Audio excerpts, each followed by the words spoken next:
여러분들은 여러분들에 대한 평가에 대해서 좀 자유로우십니까? 누군가 나를 평가했을 때 내가 좋은 사람 혹은 부족한 사람으로 평가받을 수 있습니다.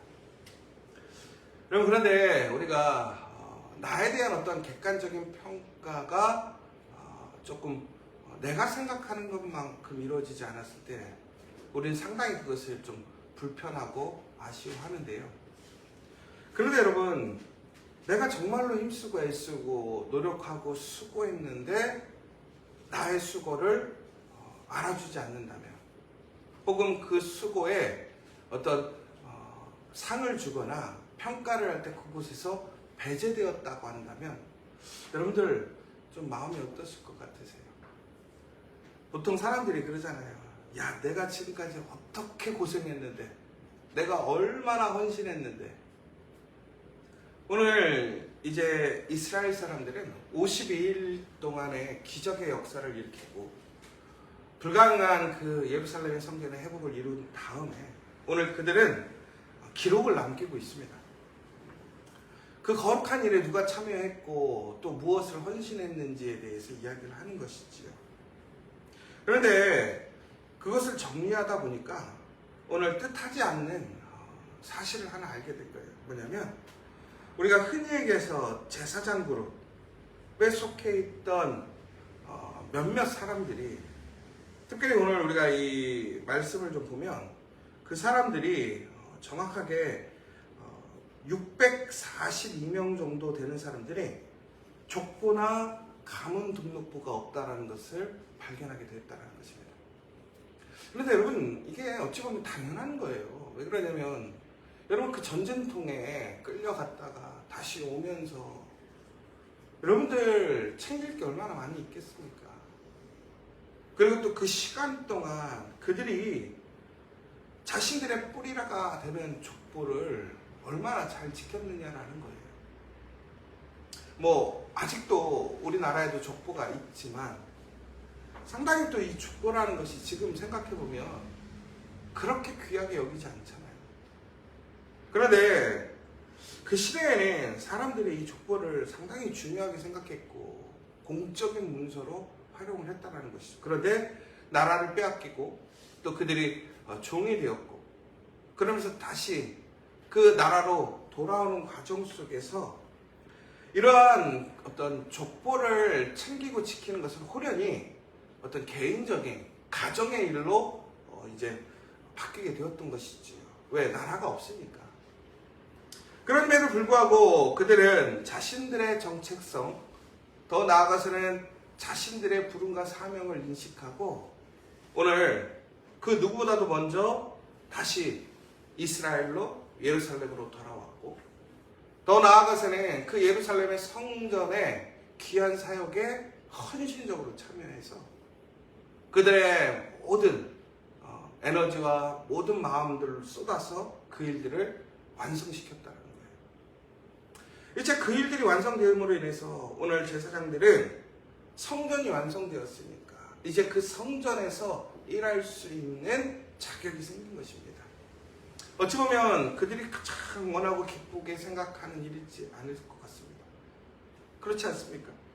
제사장들에게 가장 영광스러운 일이 무엇입니까? 가장 기쁜 일이 뭘까요? 당연히 성전에서 자신의 본분으로 그 제사를 주관하고 하나님의 성전을 지키는 일 아니겠습니까? 그런데 오늘 이들에게 족보가 없다라는 것이 드러난 거예요. 그러니까 지금까지는 이 사람들이 제사장 가문이었고 제사장의 출신이었고 그러한 일들을 감당해야 된다고 생각했던 거예요. 그래서 지금까지 그렇게 살아왔어요. 그렇게 사람들에게 불렸고 대우받았고 또한 그거에 맞는 삶을 합당하게 살았다라는 거예요. 헌신하며 열심으로 그 예루살렘의 성전의 회복을 위해 힘썼던 것이죠. 그런데 오늘 그 가운데서 특별히 제사장 가문들은 더 문제가 됐다는 거예요. 그러니까 일반 사람들이 족보가 없는 것은 상당히 그것도 문제가 됩니다. 왜 그러냐면 이스라엘 사회는 시족 사회입니다. 정통성을 상당히 중요하게 생각하고 그들에게는 변질되지 않고 왜곡되지 않는 그러한 믿음의 순수함, 그 혈통의 순수함을 지키는 것을 상당히 중요한 일로 여겼기 때문에 그렇습니다. 그래서 추후에는 그들이 예루살렘에 돌아왔을 때 진짜 이스라엘 사람들은 누구냐? 잡혀갔던 사람들이냐? 남아있는 사람들이냐?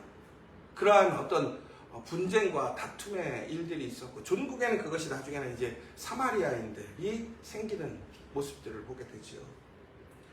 결국에는 이처럼 그들이 함께 고생하고 또 함께 돌아와서 먼저 헌신하고 먼저 수고하고, 그랬음에도 불구하고 그들이 자신들이 누구인지에 대한 증명해낼 수 있는 족보가 없음으로 인하여 지금 상당히 어려움에 처하게 된 것입니다. 그래서 제사장들은 단순히 그 어려움이 그냥 내가 어느 가문에 속해 있다는 것을 증명해내는 일, 그거를 못하는 것이 아니라는 거예요. 여러분, 제사장은 엄밀히 보면 책임도 있지만 권한도 있습니다. 여러분이 잘 아시는 것처럼 모든 이스라엘 사람들, 특별히 12지파 가운데 하나님께서는 각각의 지파에게 땅을 기업으로 주셨습니다. 그래서 그 기업을 통해서 그 지파들이 살아가고 또한 사명을 완수하게 하셨다는 것이죠. 그런데 레위와 제사장들은 땅을 주시지 않았습니다. 왜? 이스라엘 자체가 기업이 되게 하신 것이죠. 그래서 그들은 그 나라와 그 민족과 운명을 같이 하는 운명 공동체라는 거예요.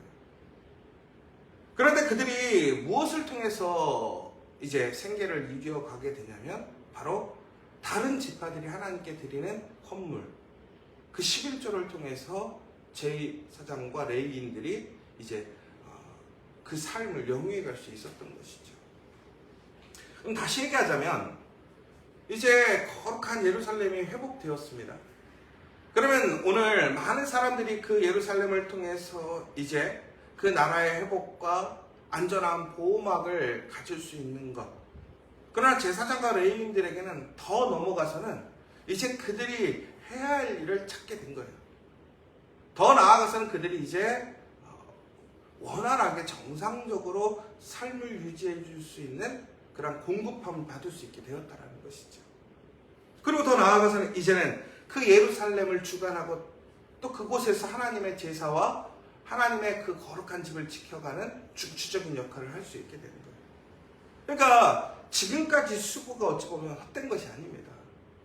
우리가 말씀을 보셨지만 7장에서 6장에서 상당히 제사장 그룹들이 열심히 그 예루살렘 성전 회복에 참여하고 열심히 일하는 모습을 보게 됩니다.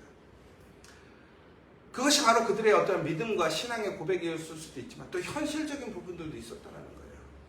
그 누구보다도 더 절실하고 절박했었던 것이 바로 제사장 그룹이었다는 것이죠. 그래서 오늘 그렇게 가장 좋은 날 그것들을 계수하고 기록하면서 이제 그것을 칭찬하는 자리에서 오히려 문제를 경험하게 된 거예요.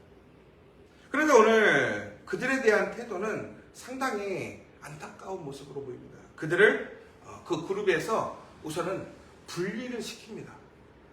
그리고 더 나아가서는 그들이 지금까지 암묵적으로 관행적으로 해왔던 모든 일들을 스탑시키는 거예요. 더 나아가서는 이제 완성된 예루살렘에 그들이 들어갈 수 있는 자격을 받지 못하는 거예요. 그러니까 이것이 얼마나 안타까운 일입니까?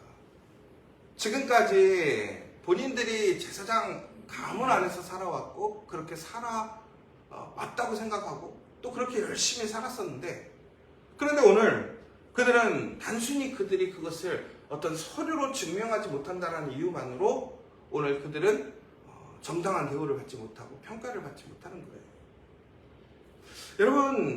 여러분 같으면 이때 어떡하시겠어요? 아니 내가 누군지 모르냐고. 아니 지금까지 우리 함께 살아오면서 알지 못하냐고. 아니 사람들이 솔직히 이 사람들이 제사장 가문이었다라는 사실을 몰랐을까요? 알았을 거예요.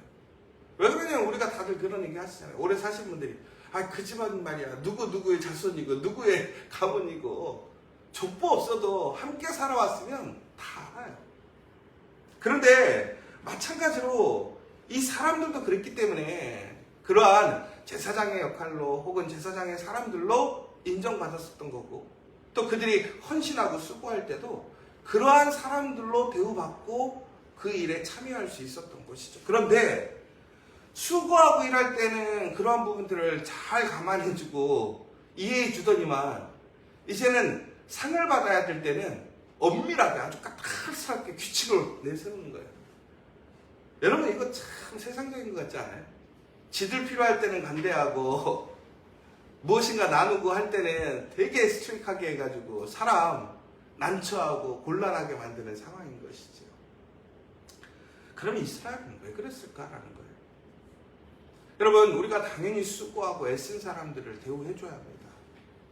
그러한 사람들이 소외되지 않게 해야 합니다. 무엇보다 정성을 다해서 충성스럽게 살아가는 사람들을 우리는 격려하고 칭찬하고 롤모델로 삼아야 합니다. 여러분 우리가 하나님의 거룩한 믿음의 자녀로 하나님의 일에 참여하게 될 때 우리는 반드시 하나님의 거룩한 상급을 받게 되어 있습니다. 여러분 그런데 우리가 하나님의 상급을 받는다는 이유만으로 이 땅에서 우리가 멸시받고 인정받지 못해야만 하는 것일까요? 뭐 성경에는 당연히 우리가 주님을 따라가고 하나님의 말씀대로 하나님의 나라를 목적으로 살아가게 되면 우리는 이 땅에서 영광보다는 수많은 시련과 고난을 받게 되어 있다고 얘기를 했습니다. 여러분 그렇다면 우리가 그것이 운명이니까 우리는 절대로 인정받지 못하고 칭찬받지 못하고 격려받으면 안 되는 것입니까? 아니죠. 세상은 우리를 인정하지 않을지라도 세상에서 우리는 대우받지 못할지라도 우리가 상급을 얻지 못할지라도 우리는 하나님의 나라 그 약속을 믿고 우리는 성실하게 충성스럽게 우리의 맡은 사명과 본분을 감당해야 합니다. 더 나아가서는 그러한 일을 하는 사람들을 우리 공동체 안에서 믿음의 사람들끼리는 더욱더 존중하고 인정하고 칭찬해야 한다는 거예요. 여러분 우리 가족 안에서도 우리가 스스로 인정받지 못하고 가치 있게 여기지 않는다면 그 사람이 외부에 나가서 그 죽으심의 마음이 가치 있게 여겨지겠습니까? 하나님의 일에 소망을 둘 수 있겠습니까? 아니죠. 남들은 뭐라 해도 믿는 사람들 우리들은 철저하게 하나님 말씀의 그 가치를 인정하고 그 가치를 위해 살아가야 하고 무엇보다 그렇게 살아가는 사람들을 칭찬하고 격려하고 인정해줘야 한다는 거예요. 세상에서 인정받지 못하고 대우받지 못할지라도 우리 안에서는 우리가 최소한 그 부분들을 칭찬하고 인정해줘야 한다는 것이죠. 그런데 오늘 어떻습니까? 오히려 그 안에서 그 사람들을 분리시키고 오히려 그 사람들을 부끄럽게 하는 거예요. 그들에게 소망을 빼앗아 버리는 거예요.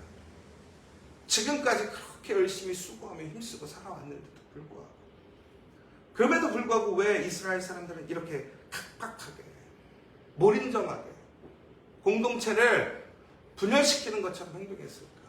특별히 느헤미야가 그러한 것들을 왜 명령하며 그렇게 했을까? 종국에는 하나님의 말씀 때문에 그렇다는 거예요. 여러분 제사장은 철저하게 구별되어야 됩니다.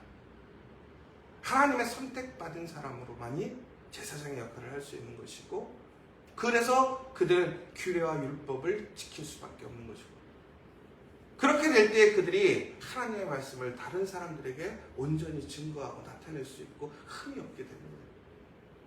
그런데 오늘 그들에게는 지금 증명되지 못하는 부분들이 있더라는 거예요. 여러분 우리가 하나님의 말씀을 지킬 때는 이처럼 가끔은 우리가 이해되지 못하고 또 수용하기 어렵고 적당히 넘어갔으면 하는 부분들이 있어요. 그러나 여러분 우리는 여기서 그러한 적당히나 무엇인가 그냥 타협하는 부분이 아니라 말씀은 온전히 지켜가야 한다는 거예요. 왜? 바로 그렇게 될 때 말씀이 살아나는 것이고 능력이 행해지는 거예요. 더 나아가서는 말씀대로 행하지 않으면 전국에는 그 피해를 누가 입느냐? 그 말씀으로 온전히 세워지지 못한 사람들이 피해를 입게 되더라는 거예요. 여러분이 잘 아시는 것처럼 제사장은 결국에는 성전에서 지성소까지 들어갈 수 있는 사람이었습니다. 그런데 지성소에는 하나님의 말씀대로 구별되지 않은 오직 제사장 그 가문 외에는 아무도 들어갈 수 없는 것이죠. 그런데 그런 사람들이 들어가거나 혹은 하나님 말씀대로 준비되지 않았던 사람들이 들어가게 되면 어떻게 돼요? 죽는 거예요. 그러니까 그 죽음이 단순히 한 사람의 죽음으로 끝나는 것이 아니라 그 죽음이 공동체에도 영향을 끼치고 하나님과 그런 우리들 사이의 관계에 상당한 흔들림이 생기게 되는 것이죠. 그러니까 이것은 한 사람의 문제가 아니라 공동체의 문제고 그들 전체 이스라엘의 문제가 되었던 거예요. 그래서 결국 그들은 철저하게 하나님의 말씀을 따라 지금 상황을 분리하고 기다려보는 모습을 보게 됩니다. 여러분, 우리가 이처럼 수고하고 애쓰면서도 하나님 말씀 안에서 우리는 가끔씩 이렇게 조금 서운해지고 무엇인가 당장 응답받지 못하고 대우받지 못할 때가 있어요. 여러분, 그러나 그것에 대해 서두르지 마십시오. 내가 무엇인가 인정받으려고 아쉬움을 표출하거나 문제를 적당히 타협해서 덮으려고 하지 마세요. 우리의 생각, 우리의 판단, 우리의 간섭으로는 당연히 그럴 수 있어요. 그럼에도 불구하고 말씀에서 벗어난다면 우리는 그 말씀을 지켜야 한다는 거예요. 그런데 여기서 말씀을 지켜갈 때 우리의 태도 또한 중요하다는 거예요. 오늘 느헤미야가 특별히 오늘 이러한 일들을 처리할 때 오늘 그들에게 무엇인가 수치감을 주거나 그들을 죄인처럼 취급하거나 혹은 그들을 사기꾼이나 모략자들처럼 대우하지 않았다는 거예요. 그러한 상황 속에서 그들을 존중하지만 말씀을 지켜가는 태도를 지키고 있습니다. 여러분, 그런데 여기서 아주 놀라운 사실은 무엇입니까? 족보를 이루어졌지만 오늘 그들은 오늘 그 이스라엘로 돌아와 수고한 자들로 기록은 남아있더라는 거예요. 역설적이게. 여러분, 그들이 만약에 족보가 발견되지 못하고 확인되지 못했다면 오늘 이곳에 기록될 수가 없는 거예요. 그런데 오늘 그들은 분명히 하나님의 그러한 가문에 속한 자들로 인식되어졌고 또 마땅한 그러한 삶을 살았더라는 것이죠. 그런데 그러한 사람들을 당장 그 느헤미야가 판단할 수가 없었다는 거예요. 왜? 이것은 하나님께서 판단해 주셔야 될 문제예요. 종국에 그들을 분리했던 이유는 하나님께 물어보기 위함이었다는 거예요. 나중에 모든 것이 완성되어지고 온전해졌을 때 하나님의 뜻을 구해서 분별하는 거예요. 무슨 얘기냐? 우리가 판단하고 우리가 결정할 수 없는 일들을 누구에게 맡겨야 한다는 거예요. 하나님께 맡겨야 한다는 거예요. 그러나 그때 이 사람들이 지금까지 수고하고 애쓴 것에 대한 그런 어떠한 모욕감이나 수치심이나 아쉬움을 느끼지 않도록 그들을 온전하게 존중하고 기다리게 할 수 있는 모습을 보게 되었다는 거예요. 여러분, 그리고 또 한 가지, 바로 그들에 대한 태도를 우리는 좀 배워야 될 것 같아요. 오늘 이 제사장 그룹들은 비록 그들이 온전하게 올바로 대우받지 못하고 있습니다. 평가받지 못하고 있습니다. 인정받지 못하는 것이죠. 그런데 그럼에도 불구하고 이들은 어떡합니까? 하나님의 거룩한 일에 보장받지 못했지만, 인정받지 못했지만 그들은 그 부르심의 사명을 온전히 감당하고 있습니다. 여러분, 이들이 영광스럽게 생각하는 일이 뭘까요? 당연히 제사장으로서 성전에서 그 가문의 일, 그들이 부름받은 사명을 감당하는 것을 가장 영광스럽고 복되게 생각하겠죠. 그러나 만약 그들이 그렇게 인정받지 못한다 할지라도 더 중요한 것은 바로 그 하나님의 일에 참여하는 일이라는 거예요. 여러분, 우리가 어떤 모습으로 일하느냐, 어떤 자리에서 일하느냐가 중요한 것이 아니에요. 교회에서 어떠한 직분을 가지고 내가 일하느냐, 헌신하고 봉사하느냐, 중요한 게 아니라는 거예요. 우리가 하나님의 나라, 하나님의 공동체에서 그 믿음의 한 사람으로, 그 한 사람의 그 신앙과 믿음의 교회로 세워졌고, 더 나아가서는 하나님의 말씀을 따라서 온전히 함께 내가 감당하고 내가 부름받은 그 사명의 일을 감당하는 것, 그것이 우리에게 가장 중요한 시작인 것이고 우리가 하나님 앞에 일하는 모습이라는 거예요. 오늘 바로 이러한 제사장과 그 그룹들은 그렇게 일을 했더라는 거예요. 그리고 오늘 온전히 대우받지 못하고 평가받지 못함에도 그들은 흔들림 없이 기다리며 그들의 사명, 본분, 더 나아가서 오늘 그들에게 필요한 일, 그들이 요청받은 일에 헌신적으로 일하는 모습을 보게 됩니다. 여러분, 우리는 세상에서 열심히 믿음 생활하고 하나님 말씀대로 살아가도 온전하게 평가받고 대우받지 못할 수가 있습니다. 여러분, 그러나 그것에 실망하거나 내가 그 하나님의 거룩한 일을 행함을 포기하지 마십시오. 오히려 오늘 내가 하나님께 부름받은 그 일, 그 자리, 또한 하나님께서 나에게 맡겨주신 그 사명이 가장 존귀한 사명이라 여기십시오. 어떤 사람들이 그런 얘기를 했어요. 사람이 반드시 알 수 있는 건 뭐냐?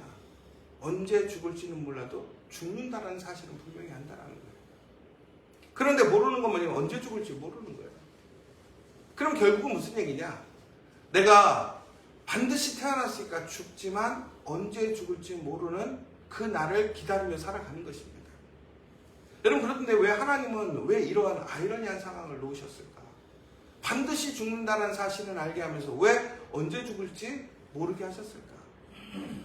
확실함과 불확실함 사이에 살아가게 되는 것이죠. 그럼 결국은 그 얘기가 뭐냐? 그런 분들이 그런 얘기 했어요.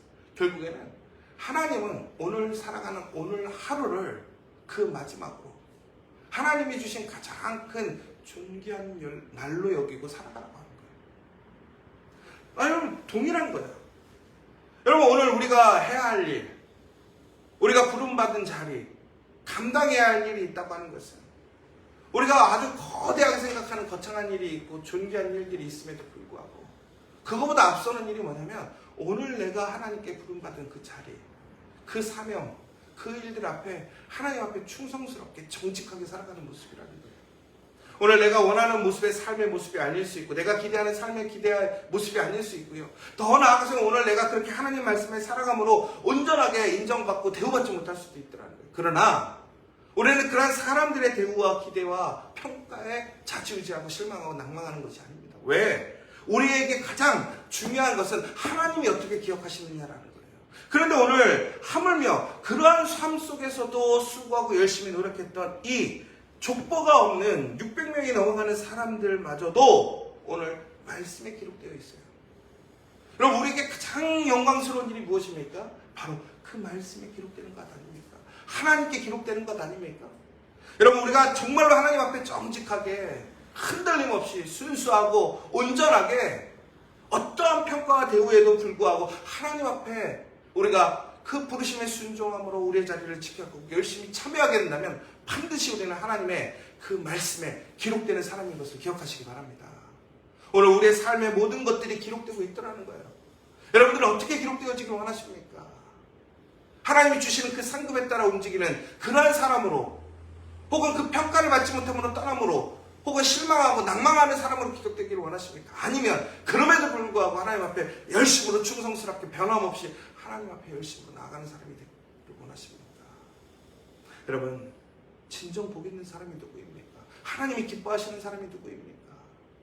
하나님의 거룩한 성전이 이루어졌을 때 우리가 기대하는 것은 무엇입니까? 오늘 내가 그 가운데서 온전히 평가받지 못하고 나에게 유익이 없을지라도 하나님은 반드시 기억하시고 우리에게 마땅한 그 은혜와 상급을 주심을 기억하시는 저 여러분 되시길 간절히 소망합니다. 더 나아가 그러한 일들을 행하는 사람들을 우리는 업신여기거나 혹은 그들을 가소평가하는 것이 아니라 그들의 수고와 그들의 헌신을 존중하고 칭찬하며 배려하고, 그래서 더욱더 하나님의 그러한 온전한 말씀 안에서 그들이 하나님의 일에 참여할 수 있는 길을 열어주고, 더 나아가서는 함께 그 하나님의 일을 완성해가는 우리 믿음의 공동체 저와 여러분 되시기를 간절히 소망합니다. 오늘 이 시간에 함께 기도했으면 좋겠습니다. 여러분, 우리가 열심히 일하는데 그거에 대한 올바른 평가와 대우를 받지 못할 때가 있습니다. 그러나 우리가 해야 할 일은 무엇입니까? 그것에서 억울하다, 불평하고 낭망하고 혹은 포기하는 것이 아니라, 떠나버리는 것이 아니라 바로 그 처한 상황에서 우리가 할 수 있는 대로, 또한 부르신 대로 하나님의 인도하심에 감사 기쁨으로 나아가는 저 여러분 되시기를 간절히 소망합니다. 우리가 지금까지 무슨 일을 했느냐도 중요합니다. 그러나 오늘 우리가 또한 하나님 앞에 순종하고 또한 책임지고 감당해야 될 일이 무엇인지, 우리의 직분이 무엇인지, 우리의 사명이 무엇인지, 단순히 제사장이 우리의 비전이 아니라 바로 그 제사장으로 부르셨지만 그럼에도 불구하고 오늘 우리의 삶의 자리에서 나에게 맡겨주신 일이 무엇인지, 나는 오늘 그 일을 감사와 기쁨으로 감당하고 있는지, 다른 사람들에게 그러한 은혜의 도구로 하나님의 그러한 순종하는 믿음의 역사를 만들어가는 사람으로 세워져 있는지 우리 스스로를 살펴봤으면 좋겠고, 무엇보다 그 일을 행하는 사람들을 격려하고 칭찬하는 우리 공동체, 우리 믿음의 지체들이 되었으면 좋겠습니다. 다시 한번 우리는 어떤 평가나 어떤 지금의 우리가 응답받는 현실로 인하여 우리가 기뻐하고 혹은 소망을 갖는 것이 아니라 언제나 하나님께서 우리에게 부르신 그 자리를 존귀히 여기고 감사함의 기쁨으로 나아갈 수 있도록 이 시간 함께 기도해 주시면 좋겠습니다. 참 좋으신 하나님 아버지, 우리는 수고하고 애쓸 때 당연히 그것에 대한 결과나 대우를 기대합니다. 그런데 우리가 생각하는 만큼 기대가 되지 않고 반응되지 않고 주어지지 않을 때가 참 많이 있습니다. 그렇게 헌신하고 수고했는데 오히려 의심받고 오히려 배제당하고 내가 마땅히 누려야 할 것들을 빼앗겨버릴 수도 있습니다. 그러나 우리는 그것에 좌지우지되거나 흔들리는 것이 아니라, 그럼에도 불구하고 오늘 하나님께서 나를 부르신 그 삶의 자리에서 하나님의 믿음의 사람으로 헌신하고 하나님의 거룩한 나라와 하나님의 사역에 참여할 수 있는 것을 기쁨으로 여기는 그 진정한 믿음의 사람들 되길 원합니다. 하나님께서는 그 사람을 반드시 기억하시고 그들에게 상급 주시는 줄 믿습니다. 하나님의 거룩한 사명을 맡겨주시는 줄 믿습니다. 더 나아가 그런 일에 참여하는 사람들을 우리는 이용하거나 업신여기는 것이 아니라 더욱더 존중해주고 함께 하나님의 일에 참여할 수 있도록, 또한 칭찬과 믿음 안에서 함께 걸어갈 수 있는 아름다운 공동체, 믿음의 공동체 될 수 있도록 인도하여 주시옵소서. 어떠한 사람도 하나님의 일에 참여할 때 왜곡되어지거나 탈락되어지거나 상심해서 떨어져가는 것이 아니라 모두가 함께 살아가고 함께 살아날 수 있는 우리 믿음의 공동체, 우리 믿음의 사람들 될 수 있도록 인도하여 주시옵소서. 예수의 이름으로 기도합니다.